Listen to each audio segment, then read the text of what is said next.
Hey guys, welcome back to Under the Radar Books. I'm Brittany, and today I want to do part 2 of my December book haul. This is some books that I picked out myself, which are for my husband. And once again, these are all used books that I got off of AbeBooks, which I really love to get pretty much all my books from. Yeah, this is just like a random assortment of some of the ones that I got. There's even more than this from this little haul, and I still have Christmas to go through, so it's gonna be a lot of hauls, so hope you guys don't mind. The first book I want to talk about is The Year of Reading Dangerously by Andy Miller. It says, how many books have you always wanted to read, felt you should read, pretended you actually read? Andy Miller had a job he quite liked and a family he loved, but something was missing: books. So began a year of reading that was gradually to transform his life. From Moby Dick to the Da Vinci Code, from Jane Austen to Douglas Adams, Andy Miller explores how and what we read and why we should make the time to do so. This is inspiring, deeply personal, and laugh out loud funny. So I thought this sounded awesome. I love books about people discovering books and discovering their love of reading. I'm not a huge nonfiction fan, but anything that involves a bookish person is something that I'm more apt to pick up and enjoy. So I'm excited about this one. I really love the cover too. I think it looks awesome. It's got like all sorts of elements from different books that he's read. So I think that's really cool. Next up is Glow by Ned Bowman. And this is such a cool cover. I really love it. But Ned Bowman has also written, gosh, what was that called? The Time Travel Accident, I want to say. But he writes really different kind of genre-bending stuff. Like, they usually can go into a variety of categories, like sci-fi, but then there's like a crime element. Like, this one's a mixture of crime and sci-fi. Look at the end papers.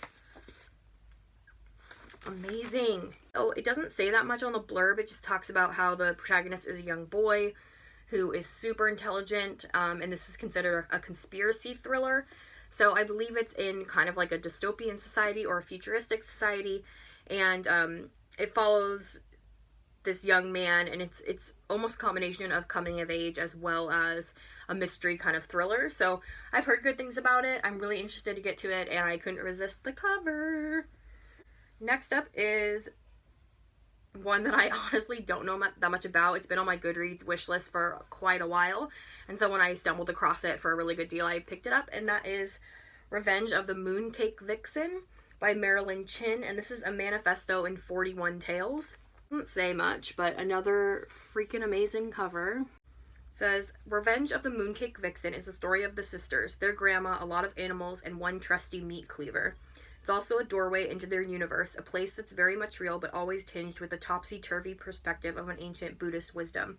Unless you're already familiar with vengeful foxes, three-legged turtles, and how Grandma Wong knows that fish are capable of sublime happiness, it's unlike anywhere you've ever been.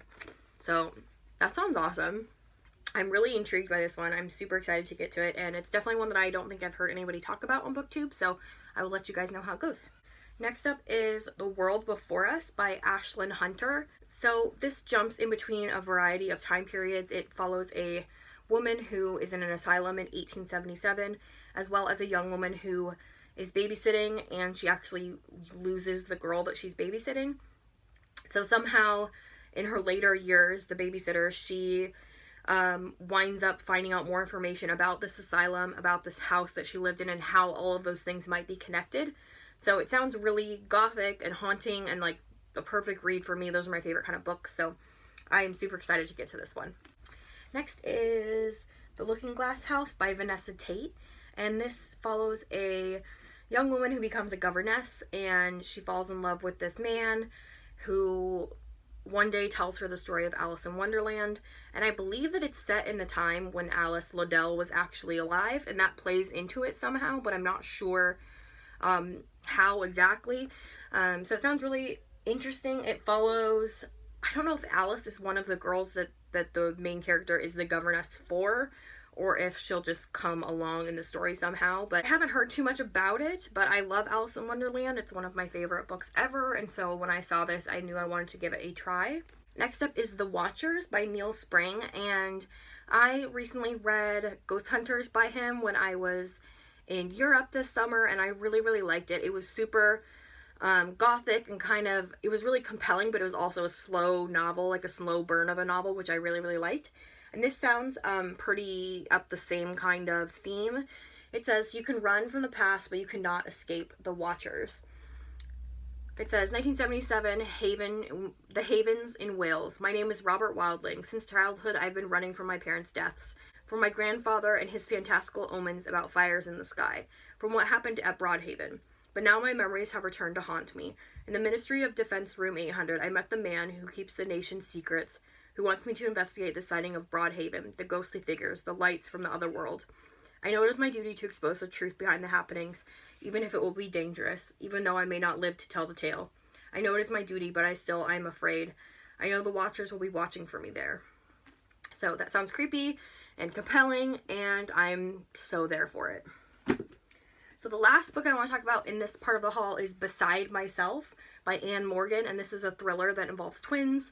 It says, Helen and Ellie are identical twins, like two peas in a pod, everybody says. Only the girls know this isn't true. Helen is the leader and Ellie's the follower, until they decide to swap places, just for fun and just for one day. But when Ellie refuses to swap back, a nightmare begins from which Helen cannot wake up. So that sounds terrifying and super creepy. I mean, thrillers with little kids are always just super freaky. So I really want to get to that super soon. I think it sounds great. So these are the awesome books, some of the awesome books that I got for my birthday. And let me know if you guys have read any of them or if you plan to read them. And I'm really excited to share all of the rest of them that I got. I found some really awesome finds and I'm really excited to share them with you guys. So until the next haul, happy holidays and happy reading, guys.